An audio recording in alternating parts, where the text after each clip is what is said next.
It's not the ability to force choke plebs, toss them around like pathetic rag dolls on a whim that makes Jedi Outcast exceptionally satisfying to play. Goodbye. It's not the wanton destructive properties of wielding Force lightning. It's the simple joy of hearing that sweet snap hiss of your lightsaber ignite at your command, and that you have complete control of the weapon that defines a Jedi Knight in a more civilized age. Ah, Jedis. I had no ideas. I'm no Jedi.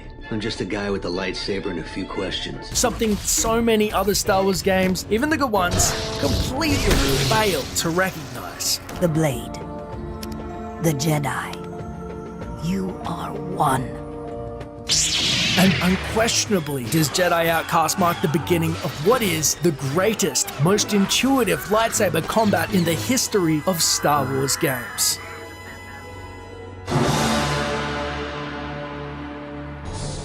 All right, enough fooling around. Where's Relo? Please, noble Jedis, not in the faces. I'm no Jedi. Previously, LucasArts developed Dark Forces, and that meant that due to its unprecedented infrastructure, it lent the first Jedi Knight entry, Dark Forces 2, unrivaled live-action sequences. Why hesitate? Strike me down. In time, Ron. First, I need something from you. Ha! Gay! But LucasArts, for all their innovation with green screens in the late 90s, were not as savvy with the two core components of a video game: graphics or combat.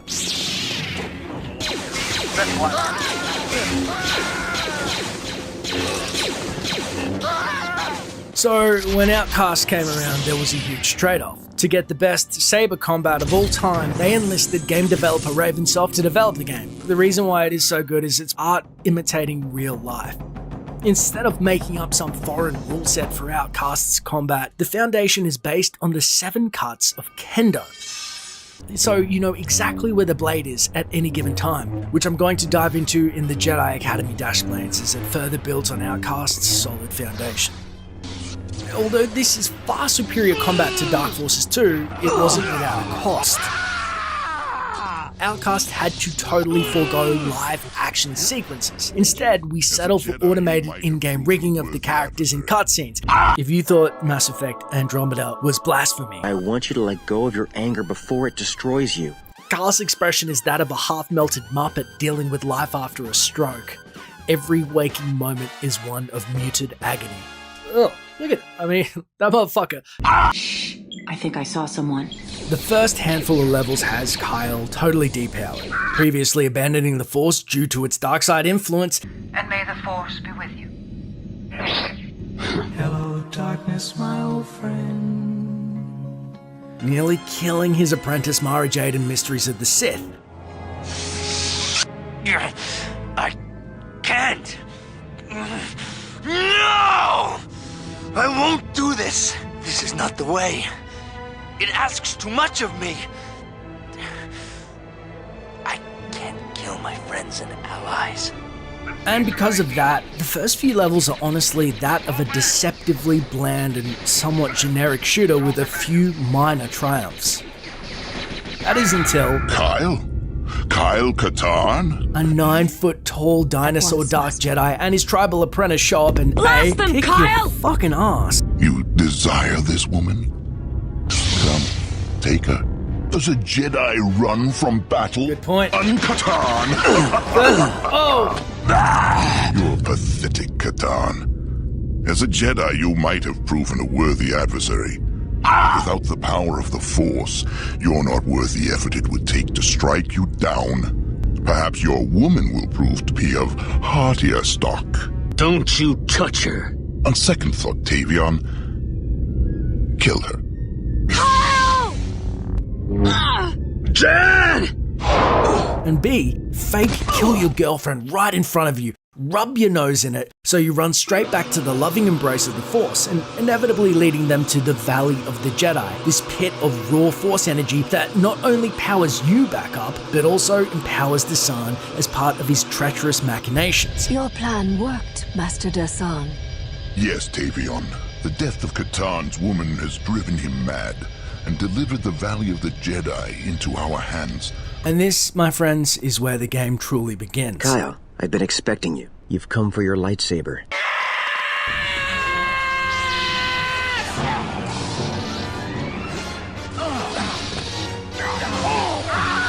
If they were honest, they would have called the Jedi Knight games Revenge of the Jedi. Give yourself to the dark side. A son.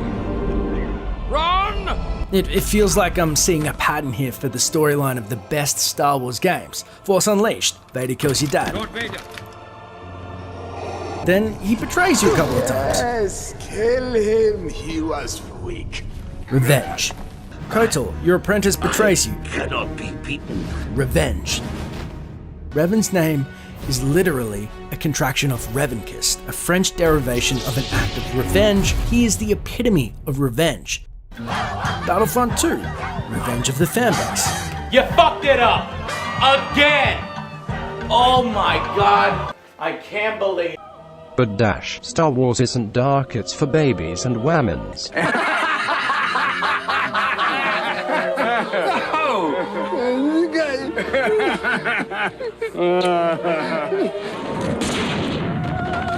haven't killed anybody since 1984.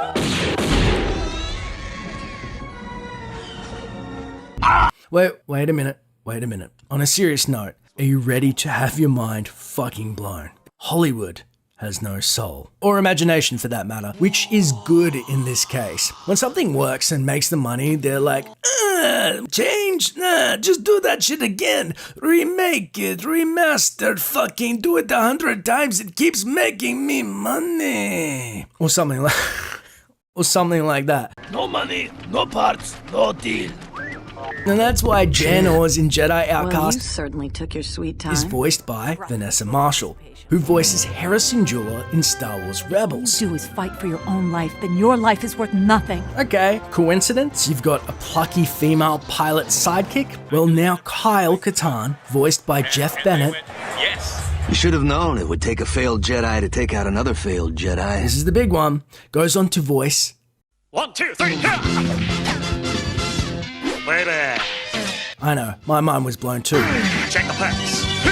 Also, you have another small returning Jedi turned Sith turned Jedi. Both Jedi and Sith, and found clarity in the Force. Who, if they fucked up, Lucasfilm execs would be actively hunted. They knew they had to go with the safe bet. That's why Kyle Katarn is the same voice as the Revankist. Thank you, Hollywood. I've saved the Republic twice before. I've fought Mandalores and armies of the dark side. You won't stop me. Force feels like a heartfelt love letter to the powers displayed in the Star Wars movies. We don't need to see his identification. These aren't the droids you're looking for. You got your standard powers to push, pull, speed, healing. You are a coward. Lightning. Okay, lightning's a lot of fun when you get up to master level. Jump, which is probably my favorite ability, is you can go from this solid force leap to bounding up to 9 times your own height in conjunction with a plethora of wall running abilities and flips. This is where you truly become a Jedi Knight. But wait a second. I haven't mentioned the final batch of force powers that relentlessly fuck with your enemies, which is what Jedi Outcast at its core is truly about. Mind Trick in lower levels will simply placate your enemies in a hilarious way. But at master level, they unwittingly become full-blown allies turning against their own comrades. So much for interrogating him. I don't even want to kill them half the time. Choke starts with this lame-ass, no-damage pincer which drives you mad. I find your lack of faith disturbing. By the end, you are grabbing them by the throat and then tossing them like rag dolls. It is masterfully done. Is Wayne Brady gonna have to choke a bitch? Jedi Outcast isn't without its flaws. There is some complete fuckery when it comes to level design. In what game do you use a bomb bridge, the only place where these bullshit-ass laser sensors are invisible? And just the general asshole random trip mine placement, it's just, ugh. Shout out to the fucked up maze that is the Yavin Swamp. You're gonna have to press your face against every wall to somehow miraculously find your way through under this little waterfall that nobody has any idea. It's gonna take you about 5 hours to figure out the first time. Speaking of which, the pincers on Nar Shaddaa, where you're just tap dancing on the ledges of these buildings, getting shot at, till you finally figure out you're meant to jump on these things. Never in a game has it been so obscure. Taking the cake is the disruptor rifles. They're pervasive, and anyone who's been past Nar Shaddaa streets can attest to the fact that these are absolute dog shit when it comes to fairness. Fucking A. But for every fucked up design, there are at least 5 great ones to counter it. Damn, I love this game! Look at that shit! Whether Bespin air shafts for the epic jewels. You are a coward. You can pilot an ATST, the hard yet fun hover platform chamber, dumping Stormies out of an airlock. I mean, come on.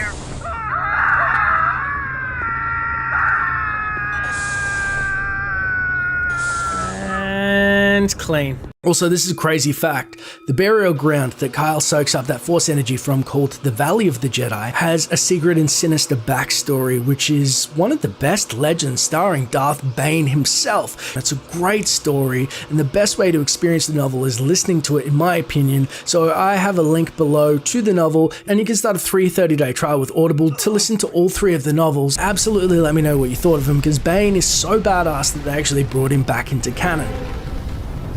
Why do you come to my tomb, Jedi? To learn. Do you know who I am?